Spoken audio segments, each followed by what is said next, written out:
साड़ी लड़ाई मुल्क दे खजाना लूट के बाहर जाने वाले हैं तो है शेख रशीद।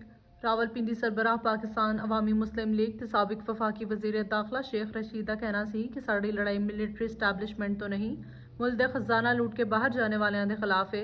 समाजी राबते दे वैबसाइट ट्विटर ते शेख रशीद अहमद ने लिखा कि असल खौफ इमरान खान की मकबूलियत है, बाकी सब बहाने ने। अंग्रेज़ ने 1940 मीनार पाकिस्तान ते पाबंदी ने लगाई। इन्हों के एजेंट्स ने ना सिर्फ कंटेनर्स लगाए बल्कि सारे रास्ते सील कर दिते। इसके बावजूद मीला सफ़र करके लोग जलसा गाह पहुंचे। साबिक वजीर का कहना सी कि सऊदी अरब ने उधार तेल सहूलत 8 माह च खत्म कर दी सी।